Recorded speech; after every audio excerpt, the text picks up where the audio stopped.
In today's video, we're taking a look at some NHL trade rumors focusing on the Montreal Canadiens and another potential power forward they may be going after. We're also looking at the Pittsburgh Penguins, major update on a major player for Alex Pietrangelo, should he hit free agency. Plus, we have the recap of the NHL Awards and a big update on the Kings prospect system. We'll jump into all the latest news coming up next.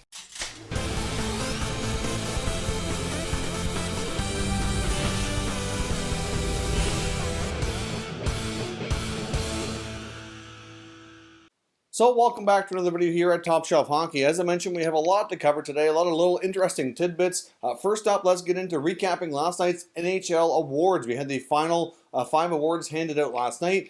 We saw Leon Draisaitl capture the Hart and Ted Lindsay Trophy. I know there's a lot of debate on who should have won the Hart Trophy especially. There's certainly a lot of different opinions out there. I think all of the nominees and finalists certainly had a great season, and I think there's an argument to be made for all of them, really. But Draisaitl was the winner. McKinnon was in second place. Panarin was in third when it comes to the Hart Trophy. Now, the Norris Trophy was given out to Nashville Predator defenseman Roman Josi, and I do believe he's the first Swiss-born player to win a major award like that. I'll have to double-check that, but I'm pretty sure that that is the case, so quite a feat for him.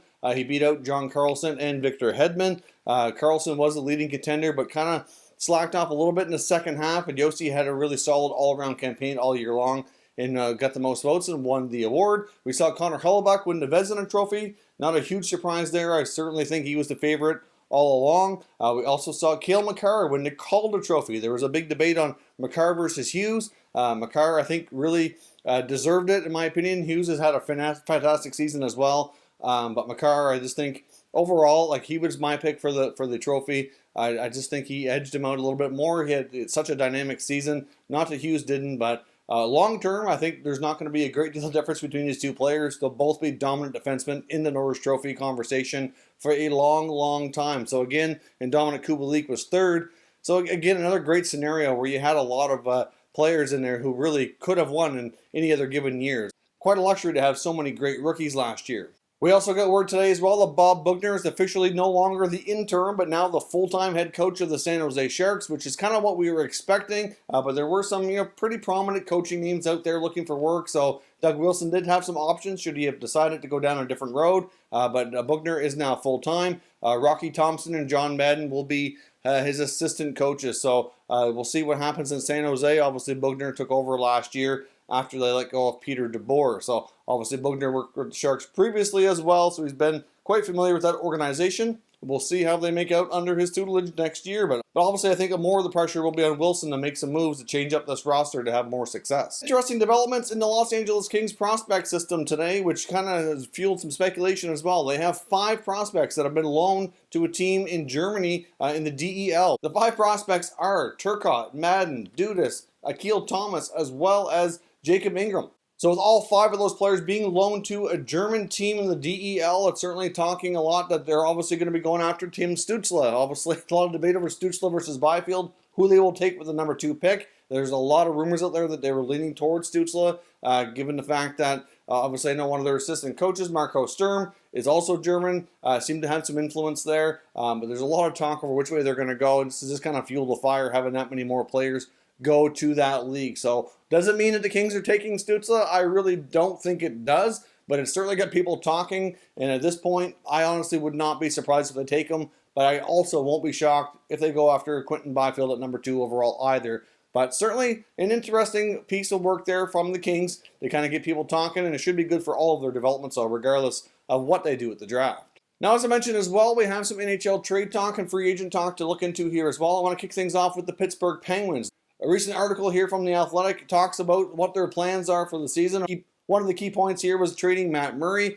There's rumors that they are indeed looking for a first-round pick and maybe some additional pieces like some prospects in return for a Murray trade. As I talked about yesterday, I really felt that the Ottawa Senators, who were rumored to be in the mix, are well positioned in that regard. Now, they can offer up a first-round pick, but they won't be offering up picks 3 and 5. They could offer the Islanders first-rounder that they hold, which is number 28. That may not be sufficient for Rutherford, but they're also loaded with tons of prospects, both defense and forward, and other goalie prospects too. So they could certainly make an interesting offer with that first-round pick and a couple of other pieces to acquire Murray. Obviously, Murray's a player that needs a new contract, so it's going to boil down to what that's going to cost as well. He obviously needs to bounce back. So as much as it might be good for the Sens to get a guy like Murray who's still young enough, he's also been inconsistent, and there's certainly some concerns there longer term, depending on what it costs to acquire him and to sign him afterwards. Now, one of the other big priorities for Jim Rutherford as well is to acquire a right-shot defenseman. Of course, they've already made it known that Justin Schultz will not be back,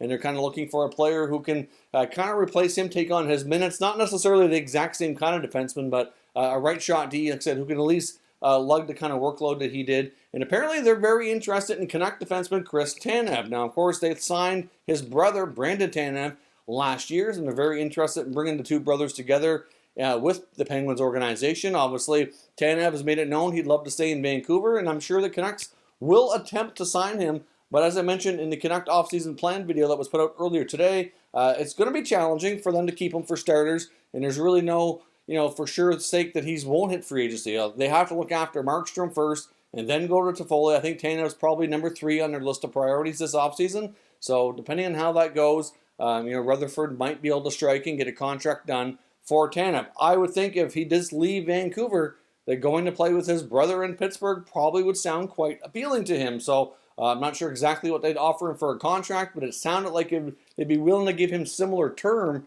to match up to his brother. And I know Brendan Tanev got a fairly long-term deal last year. I think it was a 6-year deal. I'd have to confer with Cap Friendly to make sure I'm right on that. But, we're probably looking at giving him like a 4 or 5 year deal, which is, a lot of term, which might be more than what he might be able to get in Vancouver. So, that might be where Tanev ends up if he does not re-sign in Vancouver. Makes a lot of sense. There's going to be plenty of other D that they could consider on the free agent market or via trade. But Chris Tanev, I think, does make a lot of sense for them. It seems to be quite unlikely at this point that they're going to trade Chris Letang. That's going to prove difficult, even though there's been a lot of rumblings about him this offseason. And the article also goes on to mention the fact that, as I mentioned the other day, that even though Jared McCann signed a couple-year extension, doesn't mean he won't be traded. So that's certainly a possibility as well. Because they're looking to do some additional juggling to their forward group. But I think the goaltending in the right shot D is just a little higher on Rutherford's priority list right now. There's also a key mention in this article that Brian Rust is not a player that would be considered untouchable. Rust certainly has had some good seasons with Pittsburgh, and he's not a player that they could be completely opposed to depending on what the deal brings back. So it also depends on, like I said, if they can address this right shot D through free agency, then that's not going to lose an asset.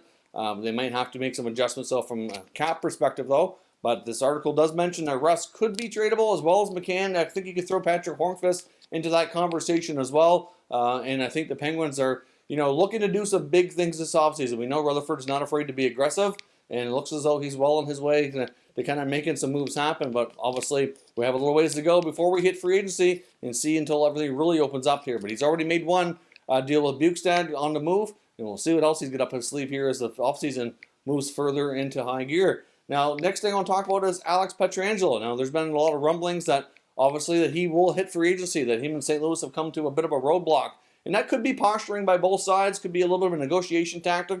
We have to make sure we kind of keep everything here with a grain of salt, that at the end of the day, I'm sure that both parties would love to work something out. And I don't believe for a second that they haven't given up trying. There will be offers and counteroffers between now and October 9th before free agency gets underway. So we have to keep that in mind as well. But one of the teams that apparently right up there, along with a team like Toronto, that's going to aggressively pursue him if he does hit free agency, apparently is the Vegas Golden Knights. They're a team who's looking to be quite aggressive here. Obviously, they need to shed some salary cap to make that happen, so difficult to say exactly who they would go after. Same thing with Toronto. They're in the same boat, but they are a team who's going to be aggressive. They really want to add another mobile puck-moving D, and if Pietrangelo, if that does not work out, there's even some talk they could go after another guy, either through trade or free agency, maybe even a Torrey Krug. I know Krug's the left shot D, plays the other side, which they have a lot of left shot D, so not sure I've seen that out there as well in the rumor mill, but I don't know. I think that one's a little less likely myself. I think Pietrangelo would make more sense than Krug would, but either way,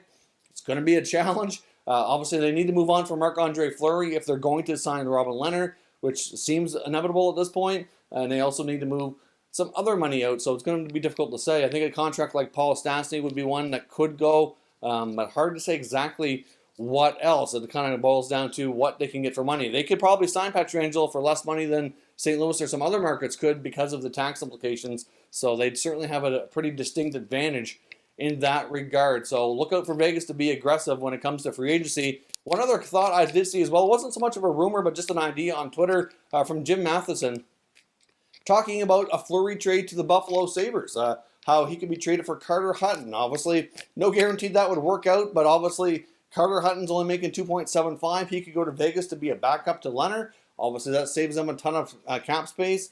$7 million to $2.75 is a big savings. Buffalo has tons of space right now, lots of flexibility, but they're also a team that's looking to be on an internal budget and are not expected to spend anywhere near to the cap, so that might kind of defeat that purpose. But it's a good idea in theory. I think Hutton would make a better backup than a starter. Obviously, like he has been in Buffalo. Obviously, was a good backup before that. Probably could go back to that to kind of finish out his career. He's got short-term left on his deal. And Fleury, theoretically, would he have Buffalo on his no trade because he does have some teams he can block? Could he be caught off guard like Eric Stahl was? I don't know, because we don't know who's on that list. But interesting idea, but I really don't think I see that happening. But love to know what your thoughts are down in the comments in case it did get explored.